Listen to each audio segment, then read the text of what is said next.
Je m'appelle Adrien Collin, je suis verrier d'art au Chalumeau. Je travaille le verre depuis une vingtaine d'années en tant que professionnel et j'exerce mon activité sur Dinan, qui est une ville qui est labellisée Ville d'art et d'histoire et Ville et métiers d'art.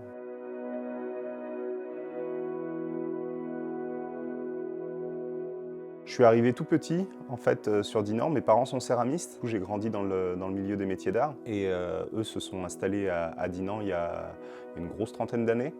Donc j'ai fait une grosse partie de ma scolarité sur Dinan. J'en ai apprécié le cadre de vie, la diversité au niveau des métiers d'art aussi implantés sur la ville. Et c'est assez naturellement, après avoir fait mes 4 années d'études sur Paris pour apprendre le métier, que je suis revenu pour me réinstaller sur Dinan. Voilà, ça me semblait assez naturel. La ville correspondait parfaitement à la dynamique de mon projet professionnel. Alors je suis parti en formation, j'étais tout jeune puisque j'avais 15 ans. J'ai découvert le métier de verrier par le biais d'un petit stage de perles de verre. C'était inscrit mes parents et du coup ma mère m'avait laissé sa place. Et c'est ce qui a déclenché le coup de cœur en fait pour le métier, le savoir-faire.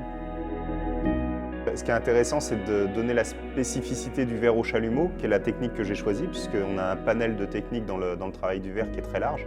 Ça peut aller, on peut passer par la pâte de verre, le verre au four, le thermoformage, le vitrail, la taille du verre à froid.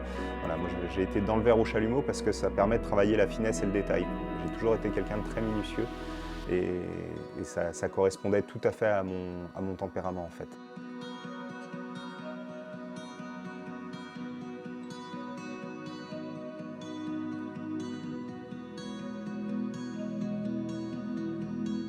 Le chalumeau en lui-même est arrivé assez tardivement, historiquement. Par contre, ce qui est intéressant, c'est le verre. Les premières pièces, les pièces les plus anciennes qu'on a retrouvées, datent de moins 4000 avant Jésus-Christ. Donc on se rend compte qu'il y a moins 4000 ans avant Jésus-Christ, le verre faisait déjà partie des choses qui étaient à la pointe de la technologie. Et depuis ces moins 4000, on a un matériau qui reste toujours à la pointe de la technologie, puisqu'en optique, il est toujours au top. On l'utilise, les lunettes qu'on a tous les jours, on l'utilise pour tout ce qui est la médecine, pour faire tous les éléments, pour faire les expériences, etc. Voilà. On l'utilise en architecture, on voit de plus en plus de buildings en verre. On l'utilise dans plein de domaines différents, les arts de la table, enfin voilà, il est vraiment omniprésent. Au fur et à mesure du temps, on a vu toutes ces améliorations arriver qui nous ont ouvert des possibilités, des chemins en fait de création supplémentaires en fait, voilà. Et moi j'aime m'engouffrer sur ces chemins de création supplémentaires. D'ailleurs c'est un peu mon leitmotiv au quotidien, c'est aller travailler avec des maisons de haute couture, aller travailler avec des studios photos qui font du shooting publicitaire, des choses comme ça, où on va nous demander ce qu'on appelle dans le métier des moutons à 5 pattes, c'est-à-dire des choses qui sortent totalement de ce qu'on a l'habitude de faire. On va avoir de la recherche et développement à faire dessus pour sortir le projet.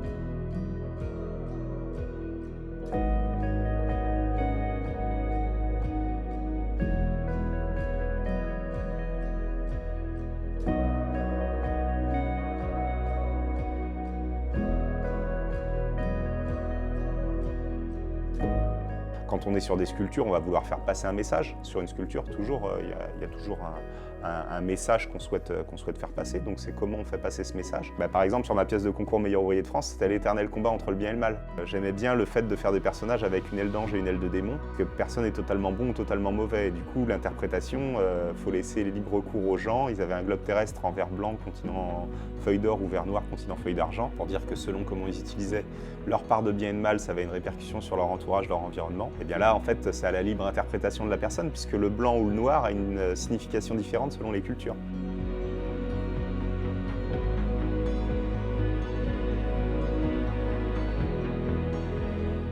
En obtenant le titre de meilleur ouvrier de France, on devient un petit peu un ambassadeur de notre métier.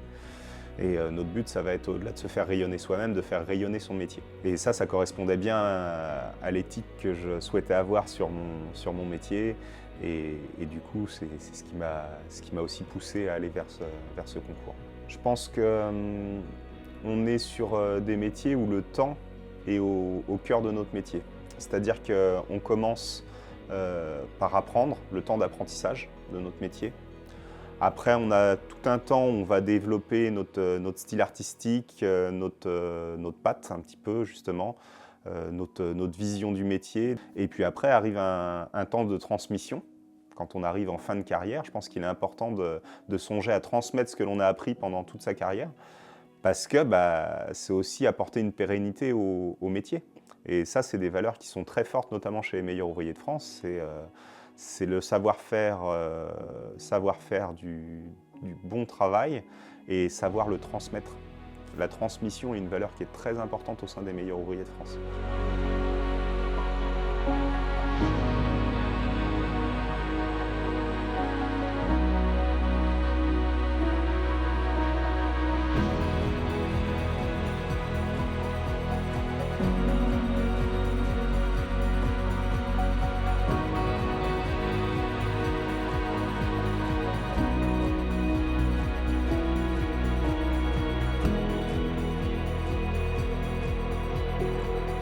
Pour moi, artisan est aussi vertueux qu'artiste. On a tendance justement à trop faire cette distinction. Pour moi, elle n'a pas lieu d'être. On est dans les deux cas des métiers de savoir-faire manuel qui, exercés à haut niveau, sont des métiers où on va aller chercher l'excellence, où à chaque fois on doit avoir une partie technique et une partie artistique. La proportion que l'on va donner à ces deux parties vont faire des profils qui vont être différents. Et je pense qu'à l'heure actuelle, on a beaucoup de personnes qui exercent dans les métiers d'art qui ont une forte partie artistique qui est apportée à leur produit, même si c'est un produit utilitaire. Et du coup, je ne pense pas que la différence soit très pertinente. J'aime beaucoup une citation de John Ruskin qui dit « L'art est beau quand la main, la tête et le cœur travaillent ensemble ». Je pense que ça résume assez la situation et je pense qu'on peut avoir la tête, la main, les mains et le cœur qui travaillent ensemble aussi bien en étant artiste qu'en étant artisan d'art.